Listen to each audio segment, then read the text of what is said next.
ಕನ್ನಡದ ನಂಬರ್ 1 ದಿನಪತ್ರಿಕೆ ವಿಜಯವಾಣಿಯಲ್ಲಿ ಪ್ರಕಟವಾಗಿರುವ ಈ ದಿನದ ಮಹತ್ವದ ಸುದ್ದಿಗಳನ್ನೊಮ್ಮೆ ನೋಡಿ ಬರೋಣ. ದೆಹಲಿ ಕಾರ್ ಬಾಂಬ್ ಸ್ಫೋಟದ ಬೆನ್ನಲ್ಲೇ ಆಪರೇಷನ್ ಸಿಂಧೂರಕ್ಕೆ ಪ್ರತಿಕಾರವಾಗಿ ಭಾರತದಲ್ಲಿ ಮತ್ತೊಂದು ಆತ್ಮಾಹುತಿ ದಾಳಿ ನಡೆಸಲು ಪಾಕಿಸ್ತಾನದ ಜೈಷ್ ಎ ಮೊಹಮ್ಮದ್ ಉಗ್ರ ಸಂಘಟನೆ ಮಹಿಳಾ ತಂಡವನ್ನು ಅಣಿಗೊಳಿಸ್ತಾ ಇರುವ ಆತಂಕಕಾರಿ ಮಾಹಿತಿ ಹೊರಬಿದ್ದಿದೆ. ಈ ದಾಳಿ ಉದ್ದೇಶಕ್ಕಾಗಿ ದೇಣಿಗೆ ಸಂಗ್ರಹಕ್ಕೂ ಮುಂದಾಗಿರುವುದಾಗಿ ಹೇಳಲಾಗ್ತಿದೆ. ಇನ್ನು ಬಂಧಿತ ವೈದ್ಯೆ ಡಾಕ್ಟರ್ ಶಾಹೀನ್ ಭಾರತದಲ್ಲಿ ತನ್ನ ಉಗ್ರ ಸಂಘಟನೆಗೆ 19 ಮಹಿಳೆಯರನ್ನ ನೇಮಕ ಮಾಡಿಕೊಂಡಿದ್ದು ಅವರೆಲ್ಲ ಸದ್ಯ ತಲೆಮರೆಸಿಕೊಂಡಿರುವುದು ಬೆಳಕಿಗೆ ಬಂದಿದೆ. ಈ ಸುದ್ದಿಗೆ ಇಂದಿನ ಸಂಚಿಕೆ ಓದಿ.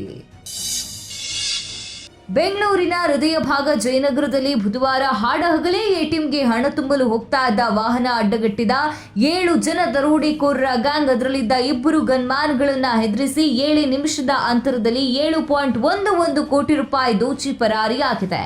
ಈ ಸುದ್ದಿಗೆ ವಿಜಯವಾಣಿ ಓದಿ. ರಾಜ್ಯದಲ್ಲಿ ನಡೆದಿರುವ ಆರ್ಥಿಕ ಸಾಮಾಜಿಕ ಶೈಕ್ಷಣಿಕ ಸಮೀಕ್ಷೆ ವರದಿ ಜಾರಿ ಜೊತೆಯಲ್ಲೇ ಈಗಿರುವ 50% ಮೀಸಲಾತಿ ಪ್ರಮಾಣವನ್ನು 70-75ಕ್ಕೆ ಹೆಚ್ಚಿಸುವ ಬಗ್ಗೆ ಸರ್ಕಾರ ಆಸಕ್ತಿ ಹೊಂದಿರುವುದಾಗಿ ಮುಖ್ಯಮಂತ್ರಿ ಸಿದ್ದರಾಮಯ್ಯ ಹೇಳಿದ್ರು. ಈ ಸುದ್ದಿಗೆ ಮುಖಪುಟ ನೋಡಿ. ಚುನಾವಣಾ ಆಯೋಗದ ವಿರುದ್ಧ ಮತ್ತು ಚೋರಿ ಸಮರ ಸಾರಿರುವ ಲೋಕಸಭಾ ವಿಪಕ್ಷ ನಾಯಕ ಕಾಂಗ್ರೆಸ್ ಮುಖಂಡ ರಾಹುಲ್ ಗಾಂಧಿ ವಿರುದ್ಧ ನಿವೃತ್ತ ಅಧಿಕಾರಿಗಳು ಸಿಡಿದೆದ್ದಿದ್ದಾರೆ. ರಾಹುಲ್ ಗಾಂಧಿ ಸಾಂವಿಧಾನಿಕ ಸಂಸ್ಥೆಗಳನ್ನು ದುರ್ಬಲಗೊಳಿಸಲು ಸಂಘಟಿತ ಪ್ರಯತ್ನ ಮಾಡ್ತಾ ಇದ್ದಾರೆ ಅಂತ ಟೀಕಿಸಿ 16 ನಿವೃತ್ತ ನ್ಯಾಯಾಧೀಶರು, 123 ನಿವೃತ್ತ ಅಧಿಕಾರಿಗಳು, 14 ಮಾಜಿ ರಾಯಭಾರಿಗಳು ಮತ್ತು ಸಶಸ್ತ್ರ ಪಡೆಗಳ 133 ನಿವೃತ್ತ ಅಧಿಕಾರಿಗಳು ಸೇರಿ ಒಟ್ಟು 272 ಜನರ ಗುಂಪು ಬಹಿರಂಗ ಪತ್ರ ಬರೆದಿದೆ. ಎನ್ಸಿಪಿ ನಾಯಕ ಬಾಬಾ ಸಿದ್ದಿಕಿ ಕೊಲೆ ಸಂಬಂಧ ಪ್ರಮುಖ ಆರೋಪಿ ಅನ್ಮೋಲ್ ಬಿಷ್ಣೋಯ್ನನ್ನ ಎನ್ಐಎ ಅಧಿಕಾರಿಗಳು ಬಂಧಿಸಿದ್ದಾರೆ. ಕುಖ್ಯಾತ ಗ್ಯಾಂಗ್ಸ್ಟರ್ ಲಾರೆನ್ಸ್ ಬಿಷ್ಣೋಯ್ ಸಹಚರನಾದ ಅನ್ಮೋಲ್ನನ್ನ ಅಮೆರಿಕ ಮಂಗಳವಾರ ಗಡೀಪಾರು ಮಾಡಿತ್ತು. ಬುಧವಾರ ದೆಹಲಿ ವಿಮಾನ ನಿಲ್ದಾಣಕ್ಕೆ ಬಂದಿಳಿಯುತ್ತಿದ್ದಂತೆ ಎನ್ಐಎ ಆತನನ್ನ ಬಂಧಿಸಿದೆ. ಈ ಸುದ್ದಿಗೆ ದೇಶ ವಿದೇಶ ಪುಟ ನೋಡಿ.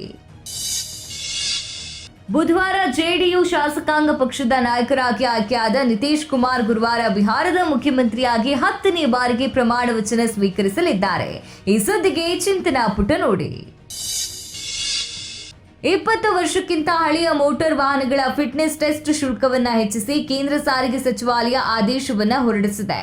ಕೆಲವು ತಿಂಗಳುಗಳ ಹಿಂದೆಯಷ್ಟೇ ಹಳೆ ವಾಹನಗಳ ನವೀಕರಣ ಶುಲ್ಕವನ್ನು ಕೇಂದ್ರ ಸರ್ಕಾರ ಹೆಚ್ಚಿಸಿತ್ತು. ಈ ಸುದ್ದಿಗೆ ಮನೆ ಮಾತು ನೋಡಿ. ಟೆಸ್ಟ್ ಸರಣಿಯ ಬಳಿಕ ನವೆಂಬರ್ 30ರಿಂದ ಪ್ರವಾಸಿ ದಕ್ಷಿಣ ಆಫ್ರಿಕಾ ವಿರುದ್ಧ ನಡೆಯಲಿರುವ 3 ಪಂದ್ಯಗಳ ಏಕದಿನ ಸರಣಿಯಿಂದ ಆಲ್ರೌಂಡರ್ ಹಾರ್ದಿಕ್ ಪಾಂಡ್ಯ ಮತ್ತು ವೇಗಿ ಜಸ್ಪ್ರೀತ್ ಬೂಮ್ರಾಗೆ ವಿಶ್ರಾಂತಿ ನೀಡುವ ಸಾಧ್ಯತೆ ಇದೆ. ಈ ಸುದ್ದಿಗೆ ಕ್ರೀಡಾಪುಟ ನೋಡಿ.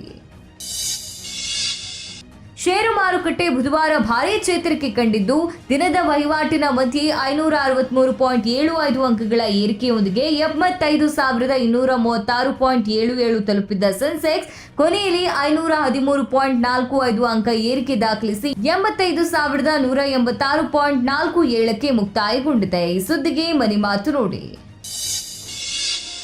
ಭಾರತೀಯ ಚಿತ್ರರಂಗದಲ್ಲಿ ಅತಿದೊಡ್ಡ ಯಶಸ್ಸು ಗಳಿಸಿದ ಸಿನಿಮಾಗಳ ಪೈಕಿ ಅಮಿತಾಬ್ ಬಚ್ಚನ್, ಧರ್ಮೇಂದ್ರ, ಹೇಮಮಾಲಿನಿ, ಜಯ ಬಚ್ಚನ್ ಅಭಿನಯದ ರಮೇಶ್ ಸಿಪ್ಪಿ ನಿರ್ದೇಶನದ ಶೋಲೆ ಮೊದಲ ಸಾಲಿನಲ್ಲಿ ನಿಲ್ಲುತ್ತೆ.